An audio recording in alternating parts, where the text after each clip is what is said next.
Hindi ko na Isang step ha. Ha? Isang step. Paano mo ha? Oh. Meron yan dito. Gupitin mo yung ano. Gupitin mo dito yung parang pinapumpungan sa ulo. Mayor na buto? Oo. Oh. Yan. Ibig sabihin, putol na yun. Okay. Tuli mo siya dyan. At ako nang gagawa niya isang yan. Sige. Putol na yan, ano? Kung putol na siya. Ito ang interesting eh. Yan o. Ito ang interesting eh. Yan o. Ito, kita mo. Pagitan ng tinik. Tinik at balat. Balat. Oh. Pasok mo yung spatula dyan o. Yan o. Pasok mo yung spatula o. Tingnan mo yan o. Doon sa pagkita. Yan o yun. Okay o. Oh. Okay. Tapos diretso mo siya. I-twist mo siya hanggang pumasok sa loob. Hanggang sa dulo. Okay. Yan na yun, di ba? Tapos balik mo dito. Tapos ito naman. Ganun ulit. Ganun na lang siya. Yan. Yan. Hindi tatagos yun sa balat? Matibay yung balat ng bangus. Huwag lang matalas ano, kaya pala hindi... Kaya pagdating yun sa dulo, medyo kukontrolahin mo kasi kung minsan biglang bibigay o, tulad pag ganun bigay mo, lulusot yung kutsilyo mo. Okay. Dapat pala, wag pababakin dyan, ano? Ha? Huwag papabakin dyan pagka lilinisin. Oo. Kasi kalimitan, binabakit nila dyan eh, para lang matanggal yung bituka. Mabilis, oo. Mabilisan yun. Kaya, yan hanggang doon yun, di ba? Tapos, yan. Ito naman. Okay. Ganun lang siya. Ngayon dito may tinik dyan na dalawa malalaki. Dito may tinik na isang hilira din. Makikita natin mamaya yan.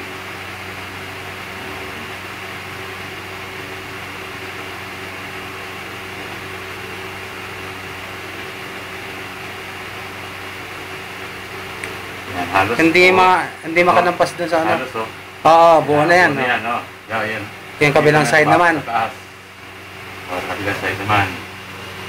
Papasok mo di same.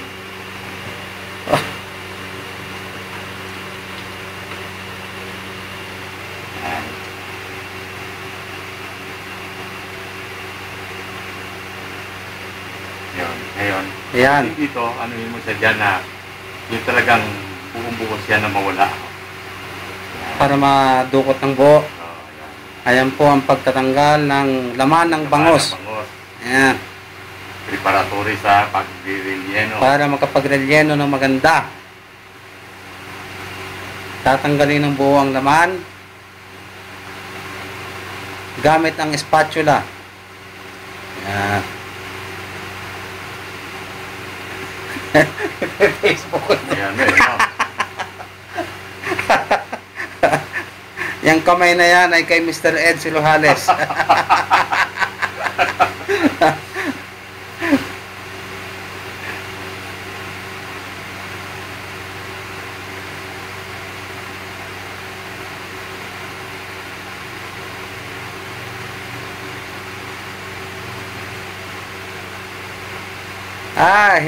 Hindi magtuloy-tuloy doon sa may buto, no? Yan.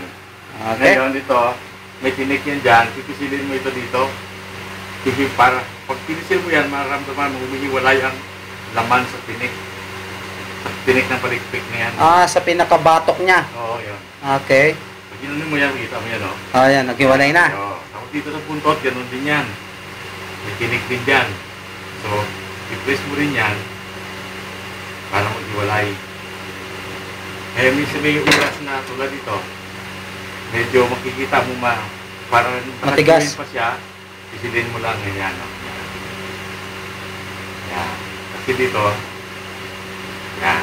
Tapos dito, ganun din. Isilin mo rin. Buti matibay nga ang balat, no? Oo, matibay.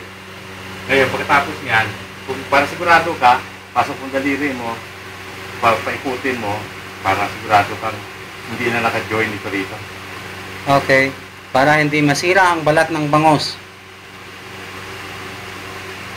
Ayos niya, no? Tapos, baka mo dito, butas na doon, buntot, okay. Tapos tulak.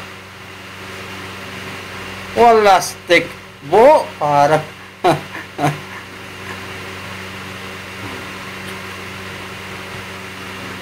At ayan po ang Oo. paglabas ng bangus sa Tapos kanyang kapag balat. tinutulak mo yan, bumabaliktad na yan. Yan. Baliktad na siya. Oo. Yan na siya. Okay. Baliktad na siya. So, pansamantala natin itinitigil sapagkat ako naman ang susubok. Tapos na po. Ayan.